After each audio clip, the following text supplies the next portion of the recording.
বাচ্চু সাহেবের উন্নয়ন সম্পর্কে অনেক কিছু জানেন। অনেক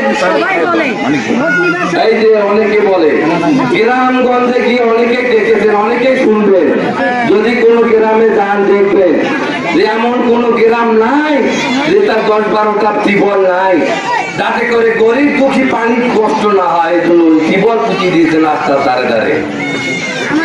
অনেক মসজিদ দিয়েছে যাতে মানুষ নামাজ পড়ে, অনেক গুরুখানা দিয়েছে। প্রিয় মা বোনেরা, করোনার সময় অনেক নেতারা বাড়ি থেকে বাইর হয় নাই, অনেক চেয়ারম্যান মেম্বারও বাড়ি থেকে বাইর হয় নাই। করোনার ভয়ে বাইর হইলে করোনা ধরবে, মুখের মধ্যে মুখোশ লাগিয়ে ওনারা ঘর থেকে বাইর হয় নাই। কিন্তু আমাদের বাচ্চু ভাই ট্রাকে ট্রাকে উনি ওনার নিজের অর্থায়নে উনি গরিব দুঃখীর মাঝে ত্রাণ বিতরণ করেছে, যতদূর করেছেন করেছে। ইনশাল্লাহ আমি তাই মনে করি যে আগামী দিনে এই গরিব দুঃখীর ভাগ্যের উন্নয়ন করতে গেলে এসএম জাকারিয়া বাচ্চুর কোনো বিকল্প নাই। বক্তব্য দীর্ঘায়িত করবো না। প্রিয় মা বোনেরা, আপনারা আজকে যেভাবে বাড়ি থেকে এখানে এসেছেন, অনেকে সন্তান আছে লেখাপড়া করে, মায়েদের কিন্তু সন্ধ্যার পর অনেক কাম, অনেকে বাচ্চাকে বডিগার্ড দেয়, গার্ড দেয় যে মোসল পড়ছি পড়ছো না, মোসল পর সন্তান শয়তানি করছে নাকি, কি ঠিক কিনা? আপনারা সব কিছু বেঁচে রেখে আপনারা বাচ্চু ভাইয়ের কথা শোনার জন্য এই উঠান বৈঠকে এসেছে। উঠান বৈঠকে সম্মানিত সভাপতি আবু ভাই, আজকে প্রধান অতিথি, প্রধান আকর্ষণ, যার ডাক শুনে আপনারা সন্ধ্যা থেকে অপেক্ষা করছেন। 18 সালে মনোনয়ন প্রাপ্ত এবং বিএনপির আগামী দিনে মনোনয়ন প্রত্যাশী এসএম জাকারিয়া বাচ্চু ভাই সহ বাচ্চু ভাইয়ের সাথে উপস্থিত সকল সঙ্গী এবং উপস্থিত আমার এখানকার স্থানীয় নেতৃবৃন্দ, সকলকে জানাই আমার পক্ষ থেকে আন্তরিক শুভেচ্ছা অভিনন্দন। প্রিয় মা ও বোনেরা, আজকে আপনাদের এই উপস্থিতি প্রমাণ করে যে আপনারা এসএম জাকারিয়া প্রার্থীকে ভালোবাসেন। কারণ এসএম জাকারিয়া প্রার্থীর নাম শুনে আপনারা সন্ধ্যা থেকে কেন অপেক্ষা করছেন? এই জন্যই বলবো যে তাকে দেখার জন্য, তার দুটি কথা শোনার জন্য আপনারা এখানে অপেক্ষা করছেন। এটাও একটা ভালোবাসা। প্রিয় মা ও বোনেরা, আপনারা জানেন আপনারা দীর্ঘ 18 বছর থেকে আপনারা কিন্তু ভোট দিতে পারেন নাই। অনেকে হয়তো 18 বছর, কেবল নতুন ভোটার এখানে আছে, কিন্তু 18 বছর আগ থেকেও কিন্তু অনেকের ভোটার এখানে আছে, অনেকে বৃদ্ধা আছে যারা 18 বছর ভোট দিতে পারেন নাই। আপনাদের মনে কিন্তু খুব অনেক, আপনারা আওয়ামী লীগ করেন, বিএনপি করেন, জাতীয় পার্টি করেন, জামাতি করেন, যেটাই করেন আপনাদের অন্তত ভোট দেওয়ার অধিকারটা আপনাদের আছে।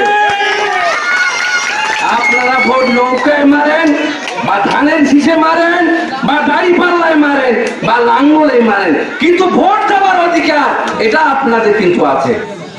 এই ভোট দেওয়া অধিকার থেকে এই আওয়ামী লীগ সরকার আপনাদেরকে 18 বছর বঞ্চিত করেছে, আপনারা ভোট দিতে পারেন নাই। হাসিনা সরকার মনে করেছিলেন যে আমরা বোধহয় মৃত্যু পর্যন্ত, যতদিন কিয়ামত হয় নাই ততদিন পর্যন্ত মনে আমরা এই বাংলাদেশে সরকার থাকবো। কিন্তু কি হলো? পিছনের দরজা দিয়ে শেখ হাসিনা পালাতে বাধ্য হলো, অথচ অনেক মা বোনকে জীবন দিতে হলো, অনেক ছাত্র ছাত্রীদেরকে মরতে হলো, বিএনপির অনেক নেতা কর্মীদেরকে মামলা হামলা খেতে হয়েছে। প্রিয় মা ও বোনেরা, প্রিয় মা ও বোনেরা, অনেকে বলল রাস্তাঘাটের কথা। আমরা তারেক রহমানের নির্দেশে আমরা আগামী দিনের মনোনয়ন প্রত্যাশী বাচ্চু ভাইয়ের নেতৃত্বে আমরা ফুলবাড়ি পার্বতীপুরে আমরা কিন্তু 31 দফা হ্যান্ডবিল বিতরণ করেছিলাম।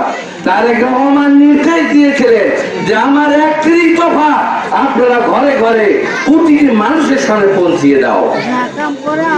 আমরা গ্রামে গ্রামে গিয়েছি, আমরা বাড়ি বাড়ি গিয়ে আমরা প্রতিটি মা বোন ভাইদের হাতে আমরা 31 দফা লিফলেট হাতে হাতে দিয়েছি।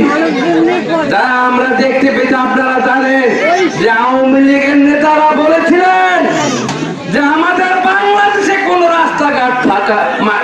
মাটি নাই, কোনো কাদা নাই, সম্পূর্ণ বাংলাদেশের রাস্তাঘাট আমরা পাকা করেছি।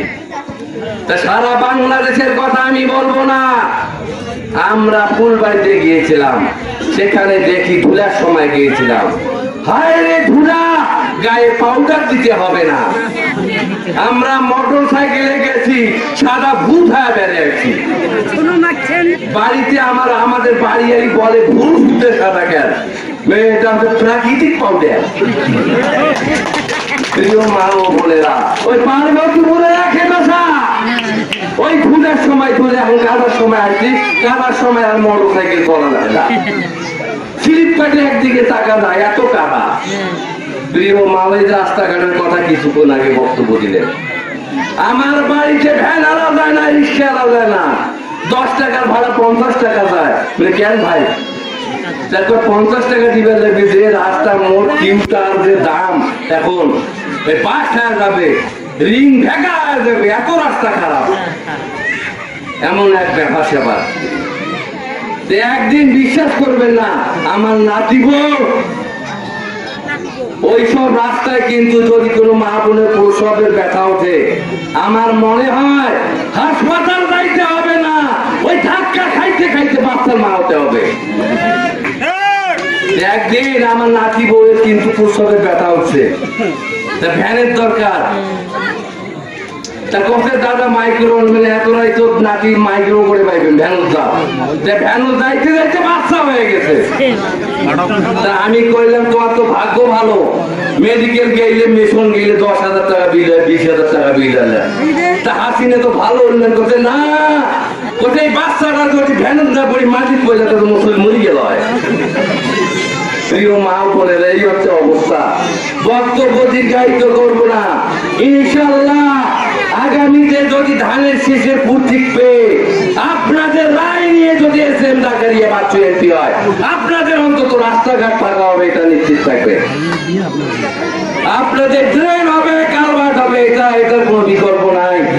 আর এই দিনাজপুর 5 আসনে পার্বতীপুর ফুলবাড়িতে উন্নয়ন করতে গেলে এসএম জাকারিয়া বাচ্চু ছাড়া কোনো বিকল্প নাই। আপনারা জানেন বাচ্চু সাহেবের উন্নয়ন সম্পর্কে অনেক কিছু জানেন, অনেক এই যে অনেকে বলে গ্রামগঞ্জে গিয়ে অনেকে দেখেছেন, অনেকে শুনবেন, যদি কোনো গ্রামে যান দেখবেন যে এমন কোনো গ্রাম নাই যে তার 10-12টা টিউবওয়েল নাই, যাতে করে গরিব দুঃখী পানির কষ্ট না হয়। এই জন্য টিউবওয়েল পুঁতি দিয়েছেন রাস্তার ধারে ধারে, অনেক মসজিদ দিয়েছেন যাতে মানুষ নামাজ পড়ে, অনেক গুরুখানা দিয়েছেন। প্রিয় মা বোনেরা, করোনার সময় অনেক নেতারা বাড়ি থেকে বাইর হয় নাই, অনেক চেয়ারম্যান মেম্বারও বাড়ি থেকে বাইর হয় নাই, করোনার ভয়তে বাইর হইলে করোনা ধরবে, মুখের মধ্যে মুখোশ লাগিয়ে ওনারা ঘর থেকে বাইর হয় নাই। কিন্তু আমাদের বাচ্চু ভাই ট্রাকে ট্রাকে উনি ওনার নিজের অর্থায়নে উনি গরিব দুঃখীর মাঝে ত্রাণ বিতরণ করেছেন, যতদূর করেছেন। ইনশাল্লাহ আমি তাই মনে করি যে আগামী দিনে এই গরিব দুঃখীর ভাগ্যের উন্নয়ন করতে গেলে এসএম জাকারিয়া বাচ্চুর কোনো বিকল্প নাই। বক্তব্য দীর্ঘায়িত করবো না। প্রিয় মা বোনেরা, আপনারা আজকে যেভাবে বাড়ি থেকে এখানে এসেছেন, অনেকের সন্তান আছে লেখাপড়া করে, মায়েদের কিন্তু সন্ধ্যার পর অনেক কাম, অনেকে বাচ্চাকে বডিগার্ড দেয়, গার্ড দেয়, যে মোরসল পড়ছে কি পড়ছে না, মোরসল পড়ে সন্তান শয়তানি করছে নাকি, কি ঠিক কিনা। আপনারা সব কিছু বেঁচে রেখে আপনারা বাচ্চু ভাইয়ের কথা শোনার জন্য এই উঠান বৈঠকে এসেছে। তা আপনারা আজকে যেভাবে আছেন, অতীতেও থাকবেন, ভবিষ্যতেও থাকবেন, এই আশা ব্যক্ত রেখে সকলের সুস্বাস্থ্য মঙ্গল কামনা করে আমি আমার সংক্ষিপ্ত বক্তব্য এখানে শেষ করলাম। খোদা হাফেজ। বাংলাদেশ জিন্দাবাদ। শহীদ জিয়া, ওমর, খালেদা জিয়া জিন্দাবাদ। সকলকে ধন্যবাদ। আল্লাহ হাফেজ।